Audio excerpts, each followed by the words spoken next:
Some frustrating news has dropped surrounding the PS4, PS5, Xbox Series S and X releases of Monster Hunter Rise.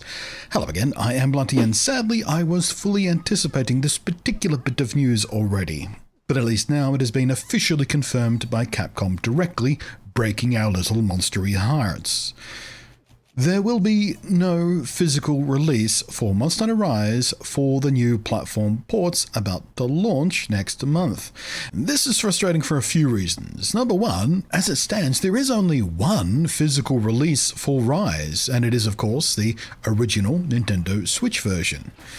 And that is where we can start to dig into why today's news is such a massive frustration and potentially a disaster for the future of the game itself. And I'm not being hyperbolous, I'm not being clickbaity when I say that. It is a little bit of a disaster for the future of this game. Let me tell you about why I'm using that word. So, naturally enough, the original release of Monster Hunter Rise on Switch came in the form of version 1.0. There was a day one patch, as is perfectly normal in this day and age, bringing it to version 1.1.1. But of course, as cartridges, being physical things that need to be manufactured and tested and checked and packaged and shipped. Well, of course, they're produced well in advance of the final weeks before release when the day one patches gets fiddled out. And they're working on the last minute bug fixes and content patches and performance tweaks and the like. There's just no practical way for, the day one patch to be on the cartridge. And so the version on the original cart was, as you would expect, 1.0. No big deal. Perfectly normal these days, whatever. Over the next year, the game would receive 14 updates, not just limited to balance changes and bug fixes and other miscellaneous tweaks and whatnot, but significant content additions, including new quests, new quest types, whole new monsters, new weapons, new monster variations, new armor. To say this game has been extremely well supported post-launch is to undersell it a bit. Capcom are doing a fantastic job keeping this game active.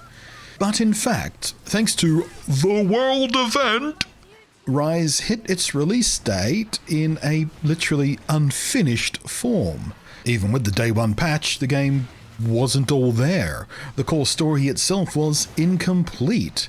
But rather than delay the game's release anymore, they chose to launch incomplete and add the remaining content through patches. This, as you may imagine, frustrated many players. Deliberately launching a game incomplete, like there was no end to the story, it was pretty annoying and pretty rude shock. But to those among us with the ability to reason, we accepted it begrudgingly, sure, but hey, it was just the reality of living in the world. Sometimes shit happens, sometimes big shit happens, and big shit can have all kinds of knock-on effects, and this was one of them. There was still quite a lot of game in there while we waited for the end of it, and it's not like the missing parts of the game were cut content that were going to be sold back to us later in DLC form, as certain other publishers have made an increasingly bad habit out of over the last decade or so. Growl. All we had to do was wait a little bit. Annoying, but hardly a reason to riot. And about a month later, we got the patch that included the end of the story and a bunch of other new content and whatnot. And so after those 14 updates in the following year, and a big fat stack of additional and completely free content, we were at version 3.9.1. And by then, we had Sunbreak looming, the massive expansion pack, and it was massive. A whole new hub down, a whole new story, 12 new monsters with even more to come in subsequent title updates. And I mean title updates, not patch updates, because these title updates were full-on updates, each with at least 3 new monsters, new equipment, new arenas, new game mechanics, new quests, new story beats, new characters. But when Sunbreak itself launched, Base Rise got a version jump from 3.9.1 to 10.0. It included a whole bunch of stuff, including new special armor and weapons to help players burn faster through the base game to catch up with players now entering Sunbreak's content, if that's what you wanted to do. It also included new combat mechanics, new balance changes, new weapon updates, a whole new weapon mechanic called Switch Skills, the new skill decorations, and basically every under-the-hood change Sunbreak was bringing, except, of course, for the Sunbreak content itself, because, well, that was paid DLC. Duh. And the good news is, on PS4, on PS5, on Xbox Series X and Xbox Series S, version 10.0 is the version that is launching. So players there will have tons of extra content compared to what Switch and even Steam players had on their respective day ones. But now here comes the big problem. See, Capcom also released a physical version of Rise with the Sunbreak expansion included for the Nintendo Switch. However, in that repackaged retail box was a cartridge that was the exact same one as the original release. It was, to the chagrin of many players, version 1.0.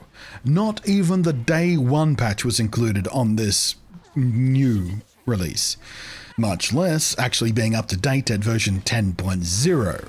No, everything after 1.0 you had to download, which, as you can imagine, was also frustrating. This was a big issue because many had hoped that we'd at least get a version 10.0 cartridge release, which was, complete with all the content that was released for the base game. You'd imagine that'd be the case, wouldn't you? I mean, sure, you could assume Sunbreak would need a download because Switch cartridges are only so big, and maybe it was too big, and just, put the full game on the cartridge and do the DLC. The D stands for downloadable. Do it that way, that's fine. We expected that. We didn't expect 1.0 to still be on the cartridge. We wanted a cartridge that had the complete base game on it as it stood when the cartridge was released. Because in this way, on that future inevitable day when Nintendo and/or Capcom shut down the ability to update via download, there will be no legitimate way to play this game in its feature and content complete form unless you've already got it preserved, installed and trapped on what will by then be rapidly aging hardware very prone to failure. It is the classic nightmare of game preservationists, retro gamers, and just plain old actual simple fans of the series. So when the PlayStation and Xbox versions were announced, there was some hope again that they would be the path towards, at the very least, a disc with full and complete version 10.0 on it. And that is how we easily and legally preserve base Monster Hunter Rise. Sadly today, as I opened with, it has been confirmed there will be no physical release of this game at all, in any form, on any of the new platforms.